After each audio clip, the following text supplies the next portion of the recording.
네, 성도 여러분 안녕하세요. 한 주간도 평안하셨습니까?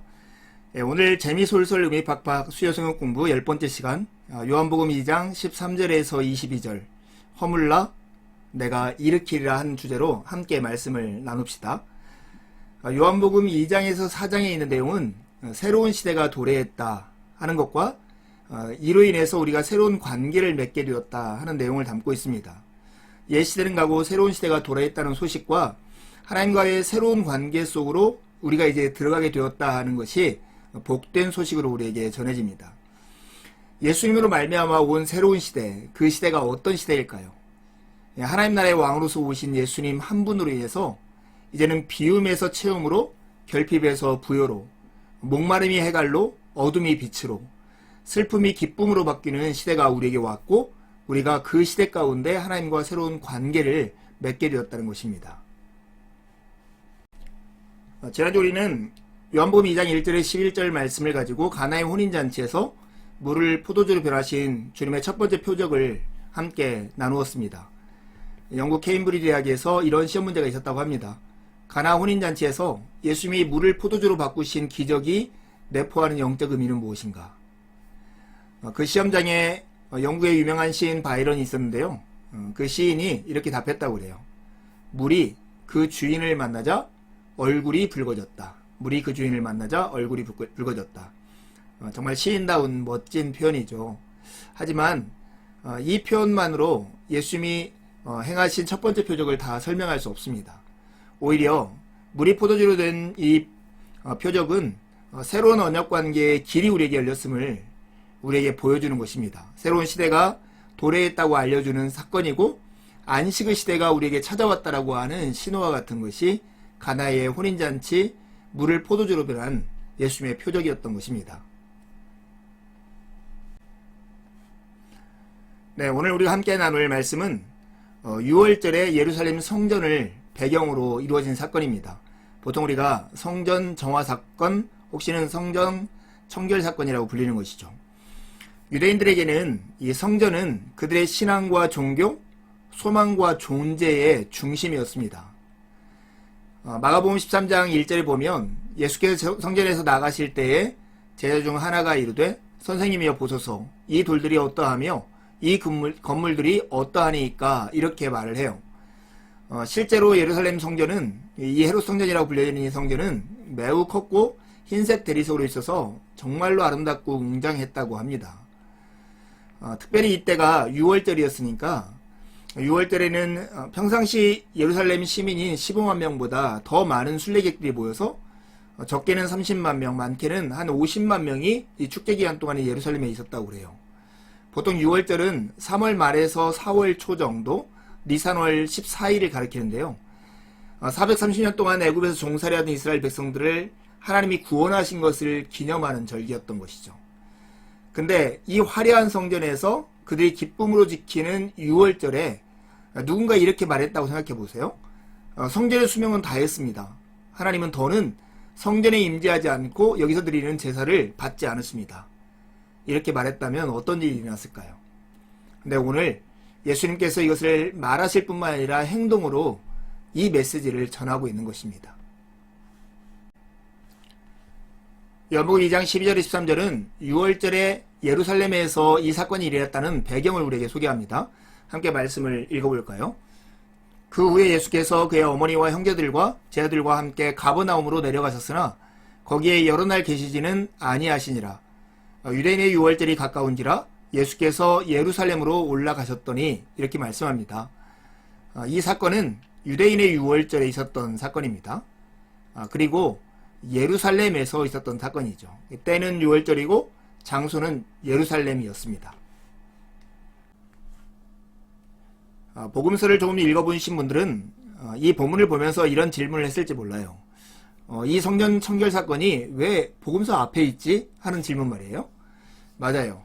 마태, 마가, 누가복음이라고 하는 공간 복음서에서는 이 성전 청결 사건이 예수님의 마지막 일주일 그 상황에서 기록됩니다. 그런데 이 요한복음만 이 성전 청결 사건을 맨 앞에 요한복음 2장에 기록하고 있는 것이죠. 왜 그럴까요? 하나는 역사적 배경 때문에 그렇습니다. AD 70년에 바로 예루살렘 성전이 완전히 파괴가 됩니다. 그런데 이 요한복음은 AD 70년 이후에 쓰여진 성경이에요. 그래서 그들 안에 이런 질문이 있는 거죠. 이 성전이 무너져 버렸는데 그렇다면 완전한 성전은 어디 있는가? 어떻게 회복할 수 있는가? 하는 질문을 할 수밖에 없어요. 그들에게 성전의 기능은 크게 세 가지였는데 하나는 죄를 용서받는 속죄의 기능, 하나의 복을 주는 통로, 그리고 하나님이 그들과 함께하고 있는 동행의 의미를 가지고 있었어요. 그런데 이 요한복음은 이 예루살렘 성전, 헤롯 성전이 진짜 성전이 아니라 그 성전이 가리키는 진짜 성전은 예수 그리스도라고 소개하는 것이죠. 그리고 예수 그리스도는 성전이 그렇게 꿈꾸고 소망하고 기대케 하는 그 내용, 속죄와 복과 동행을 전부 다 성취하신 분이라고 요한복음이 소개하고 있는 것입니다. 그런 의미에서 보면 요한복음 2장을 이렇게 정리할 수 있어요. 1절에 11절 가나의 혼인잔치를 가지고는 예수님을 통해서 새로운 언약관계를 우리와 맺으시는 하나님에 대해서 우리에게 소개한다면 13절에서 22절 오늘 우리가 함께 나눌 말씀은 예수님을 통해서 이러한 새로운 언약관계를 맺은 사람들이 동행하는 삶, 새로운 성전이 세워지는 것을 우리에게 소개하고 있는 것입니다.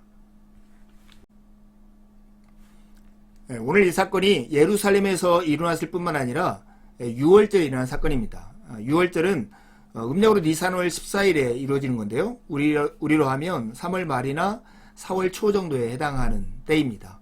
이것은 출애굽을 기념하는 절기인데 하루 동안 지켜졌어요. 여러분, 출애굽할 때 10가지 재앙을 하나님께서 행하시는데 마지막 재앙이 장자를 죽이는 재앙이었죠.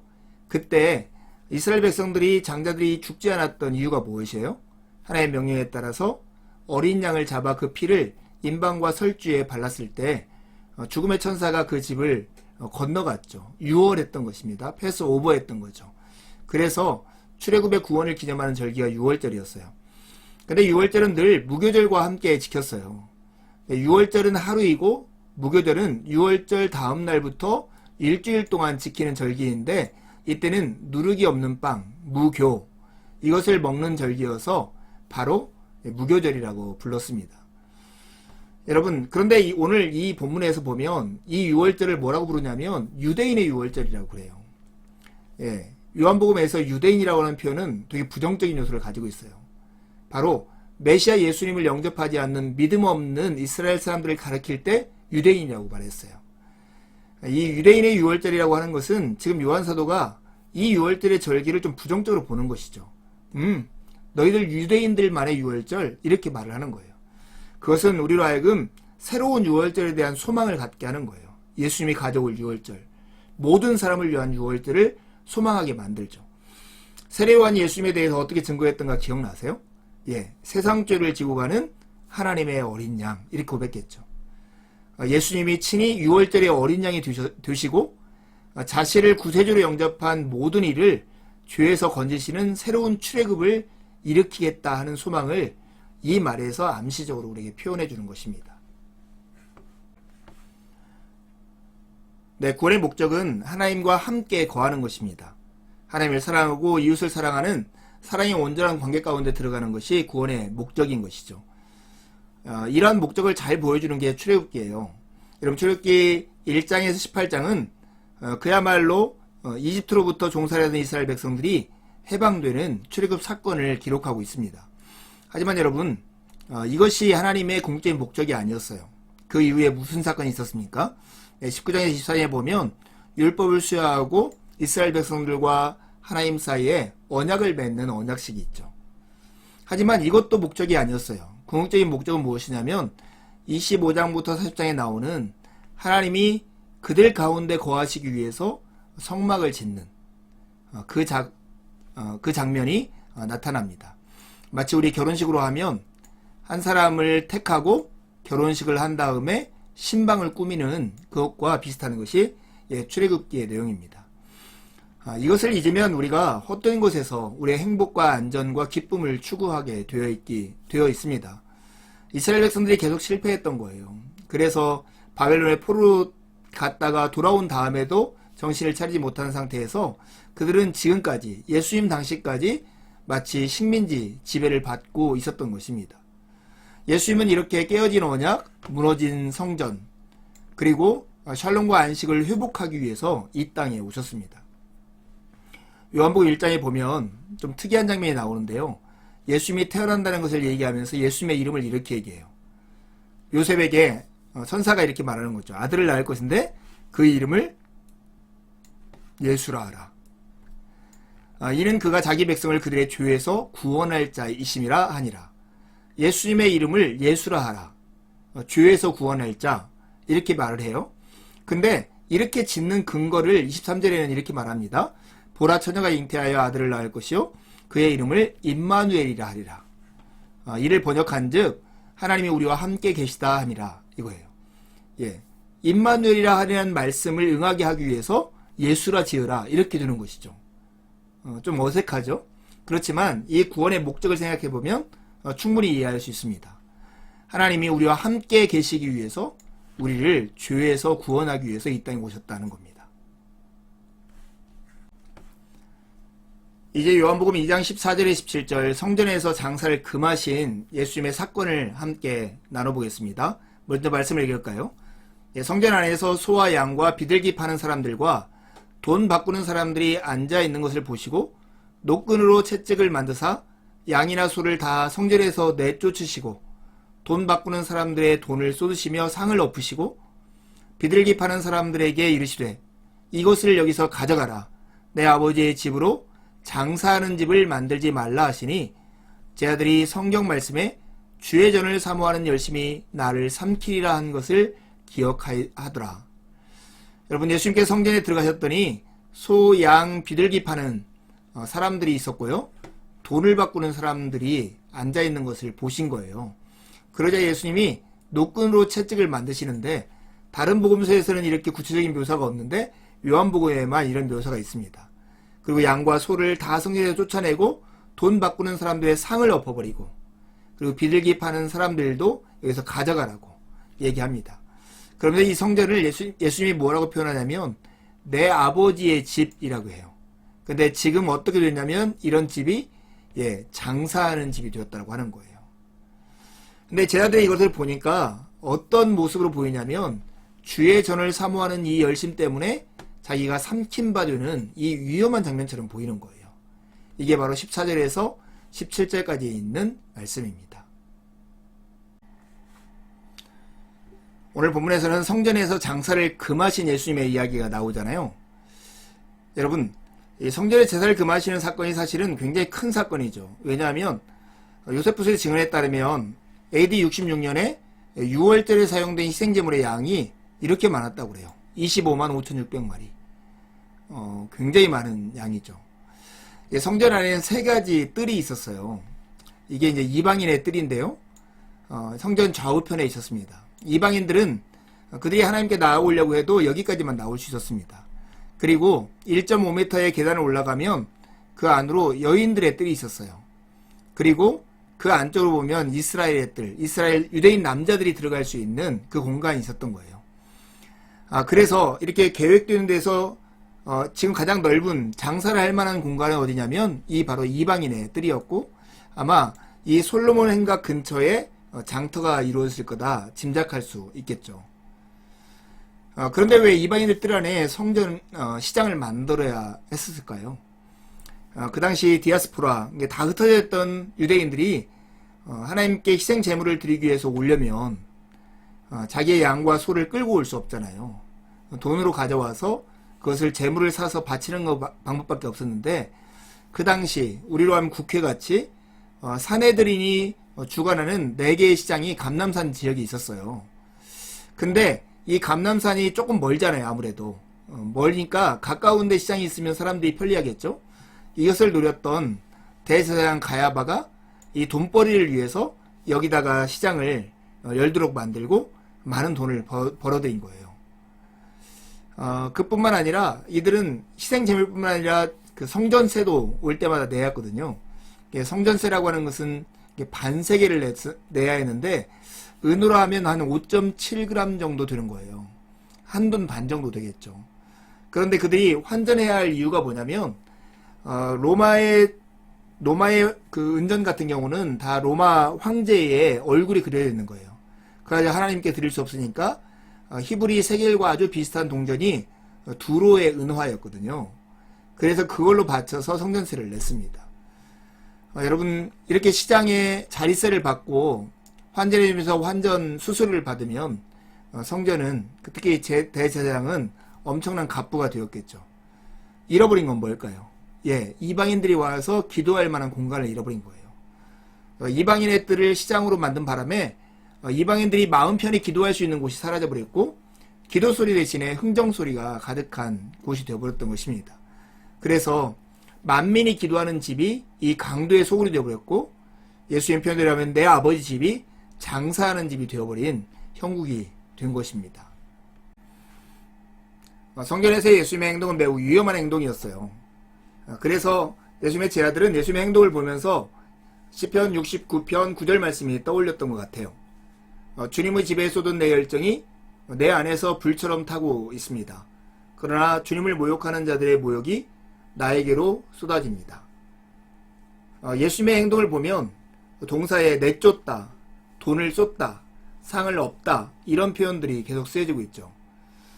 제자들은 예수님이 죽음을 자초하는, 나를 삼키리라 하는 표현이 이거죠. 그런 일을 한 것이라고 생각했습니다. 맞아요. 예수님의 행동은 하나의 충격적인 선지자와 같은 행동이었습니다. 마치 이사야가 알몸으로 3년을 지낸 것처럼, 예레미야가 소처럼 줄과 멍에를 목에 얹고 시드기야 왕을 찾아간 것처럼, 에스겔이 아내가 죽었는데도 울지 못했던 것처럼 선지자들의 상징 행동을 예수님께서 하신 것입니다. 예수님은 스스로 당신을 온유하고 겸손하다고 말씀하셨잖아요. 온유하고 겸손하신 예수님께서 의로운 분노를 행하고 계십니다. 무엇에 대해서요? 먼 길을 달려와 이스라엘의 하나님께 경배하고자 머리를 조아린 이방인들이 있었잖아요. 그들이 유일하게 하나님을 만날 수 있었던 은혜의 자리가 바로 이 이방인의 뜰이었거든요. 그런데 권력에 취한 종교 지도자에게 이런 자리마저도 유린당하고 있는 것을 보셨던 거예요.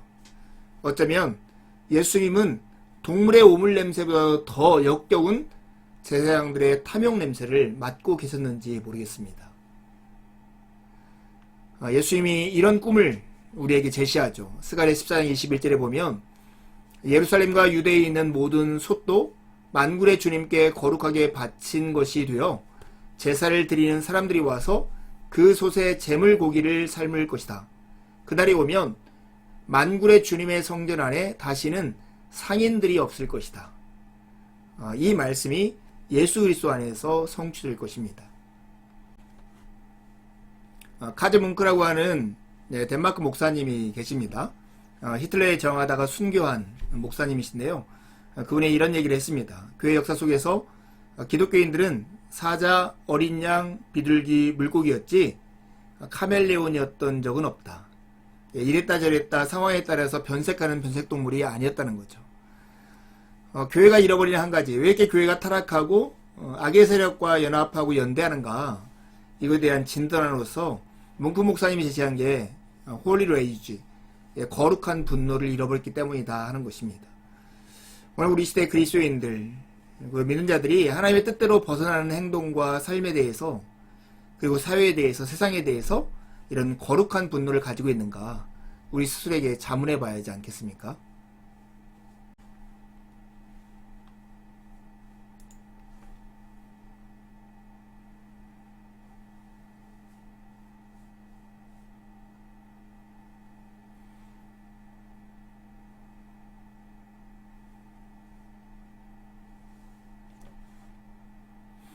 우리가 예배 관련해서 정말로 잘 기억해야 할 말씀이 요한복음 3장 20절에서 21절에 있는 말씀이죠.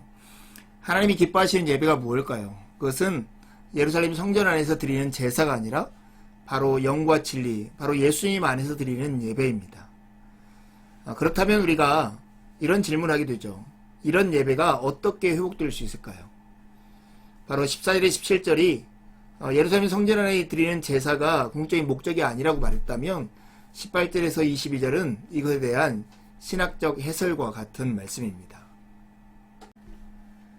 18절에서 22절은 부활을 통해 성전을 세우실 것을 주님께서 말씀하신 내용인데요. 함께 먼저 말씀을 읽어보겠습니다. 이에 유대인들이 대답하여 예수께 말하기를 내가 이런 일을 행하니 무슨 표적을 우리에게 보이겠느냐. 예수께서 대답하여 이르시되 너희가 이 성전을 헐라 내가 사흘 동안에 일으키리라. 유대인들이 이르되 이 성전은 46년 동안에 지었건을 내가 3일 동안에 일으키겠느냐 하더라. 그러나 예수는 성전된 자기 육체를 가리켜 말씀하신 것이라. 죽은 자 가운데서 살아나신 후에야 제자들이 이 말씀하신 것을 기억하고 성경과 예수께서 하신 말씀을 믿었더라.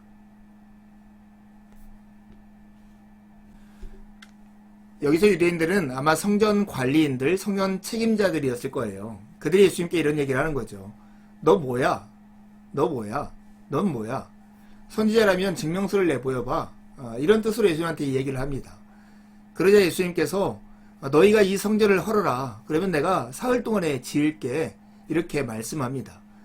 사실은 이게 기원전 14년에 시작한 성전이어서 지금 46년째 공사 중이었던 굉장히 큰 건축물이었어요. 그리고 AD 63년에 완공이 되거든요.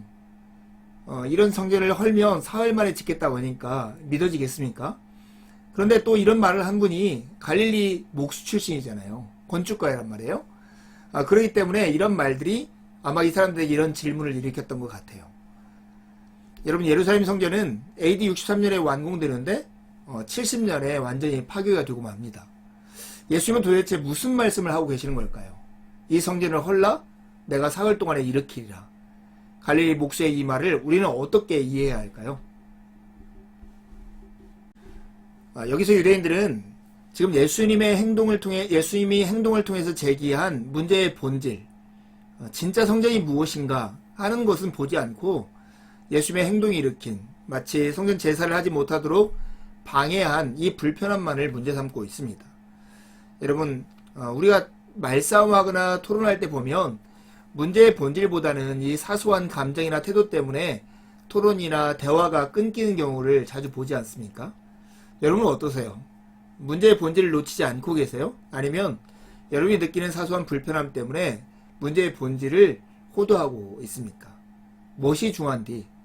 우리가 하나님을 믿는 신앙의 생활에서도 이웃과 대하는 사랑의 관계에서도 우리가 말씀을 대하는 태도에서도 이것이 참 중요합니다. 본질을 추구하는 것, 본질에 집중하는 것, 그래야 우리의 삶은 변하고 하나님이 목적한 곳에 이를 수 있다는 것을 늘 기억할 필요가 있겠죠. 이 성전을 헐라 그리하면 내가 사흘 동안에 다시 일으키리라고 말씀하신 주님이 말하는 성전, 그것은 당신의 육체를 가리킵니다. 이것은 먼저 그리스도 당신의 육체를 가리키는데요. 자신이 죽고 사흘 만에 부활해서 직접 성전이 되시겠다라고, 하나님의 복이 선포되고 사주가 일어나고 하나님과 함께 동거하는 그런 성전을 온전히 회복하겠다고 하는 말씀입니다. 그러나 여기에 그치지 않고 머리 되신 그리스도의 몸이 되는 교회, 이 교회 공동체를 만들겠다라고 하는 예수님의 선언과도 같습니다. 죄를 용서하고 구원하신 사람들을 당신의 백성으로 창조하시겠다라고 하는 선언인 것입니다. 그래서 그리스도인 된 우리와 공동체를 향해서 고린도전서 3장 16절에 이렇게 말씀해요. 너희는 너희가 하나님의 성전인 것과 하나님의 성령이 너희 안에 계시는 것을 알지 못하느냐. 근데 이것이 어떤 일을 통해서 이루어질까요? 바로 일으키다라고 하는, 에게이로라고 하는 단어에 우리가 주목해야 하는데요. 이것은 원래 건물을 지어 올리다라는 뜻의 단어예요. 그런데 요한복음에서는 한 번도 이런 용어로 쓰신 적이 없어요. 성경에서는 모두 예수님이 죽은 자 가운데서 일으키심을 받은 부활을 가리키는 표현이었습니다. 그렇다면 어떻게 성전이 다시 세워지는가? 바로 십자가 죽음 이후에 일어나는 부활을 통해서 세워진다는 것을 우리는 확인할 수 있는 것이죠. 여러분, 새하늘과 새 땅에는 성전이 없다는 걸 아세요? 요한복음 21장에 보면 그 성 안에서 내가 성전을 보지 못하였으니 이렇게 나와요. 이는 주 하나님 곧 전능하신 이와 및 어린 양이 그 성전이 되시기 때문이다. 이렇게 말씀해요. 예수 그리스도가 성전이 되시기 때문에 그곳에는 성전이 없다는 거예요. 궁극적인 장소에 예수님이 성전이시라면 그 전에 있었던 예루살렘 성전이나 광야의 성막은 무엇을 말할까요? 그것은 예수 그리스도를 보여주는 하나의 그림자 같은 역할을 했던 것입니다. 실제로 히브리서 보면 예수님은 성전의 기능을 온전하게 하는 성전일 뿐만 아니라 대제사장이고 온전한 제물이라고 소개하고 있습니다. 특별히 히브리서 7장 27절에 보면 그는 저 대제사장들이 먼저 자기 죄를 위하고 다음에 백성의 죄를 위하여 날마다 제사 드리는 것과 같이 할 필요가 없으니 이는 그가 단번에 자기를 드려 이루셨습니다. 말씀해요. once for all. 모두를 위해서 단 한 번에 바쳐지심으로써 그 일을 이루셨기 때문이라고 말씀하는 것이죠. 보통 우리가 살아가는 세상이 어때요? 내가 살려고 누군가를 희생시키죠. 그런데 예수님은 어떻게 하셨습니까? 바로 자기 자신을 희생하심으로 말미암아 우리 모두를 살리게 하신 분이 예수 그리스도라 하는 사실입니다. 요한복음 2장 말씀을 이렇게 정리할 수 있습니다. 가나의 혼인잔치 이야기를 통해서 예수님 안에 있는 사람이 예수님과 어떻게 새로운 관계를 맺는가 하는 것을 보였다면, 성전 척결 사건을 통해서는 새로운 성전 되시는 예수 그리스도를 우리에게 소개합니다. 예수 안에 있는 나, 이것이 이런 복을 누리고 있는 거죠. 예수님과 특별한 관계를 맺는 사람이 되는 것이고요. 새로운 성전인 예수님 안에 거하게 되는 복을 누리게 됩니다. 성전에서는 세 가지 큰 일이 있었는데, 하나는 죄를 사하는 것, 하나는 복이 선포되는 것, 한 가지는 하나님과 동행하는 것입니다. 성전에서 기대했던 모든 것을 성취하신 분이 예수 그리스도이십니다. 우리가 그분과 동행한다는 것, 그분 안에 산다는 것은 이 죄 사함과 복과 동행의 은혜를 누리게 된다는 의미이기도 합니다. 바울 사도가 고백했던 것처럼, 그러므로 이제 그리스도 예수 안에 있는 자에게는 결코 정죄함이 없나니 이 복이 믿는 자들 안에 있는 것입니다. 여러분, 예수 그리스도가 여러분의 왕이십니까? 여러분의 주님이십니까? 믿음 안에, 믿음을 고백하고 믿음 안에 사는 여러분이 되기를 간절히 바랍니다. 오늘도 수요일 저녁 재미솔솔 의미 팍팍 성경 공부를 함께 해주셔서 너무 감사합니다. 잠깐 기도하고 모일 마치도록 하겠습니다. 거룩하고 자비로우신 하나님 아버지, 오늘도 주님께서 저에게 큰 은혜를 주셔서 이 시간 함께 하나님 말씀 앞에 머물게 하셨습니다. 예수 안에 있는 그 복과 영광을 깨달아 알므로 우리가 언제 어떤 상황에서도 주님 안에 거하기를 힘쓰는 복된 인생들이 되도록 저희를 이끌어 주옵소서. 특별히 코로나19로 인해서 여러 가지 사회적으로 혼동하고 사회의 변화가 많은 이때에 불안함과 두려움 가운데 우리의 마음을 두지 않도록 도와주시고, 견고한 반석이 되시는 그리스도께만 소망을 두고 살아가는 저희가 되게 하여 주옵소서. 예수 그리스도의 이름으로 기도를 드립니다. 아멘.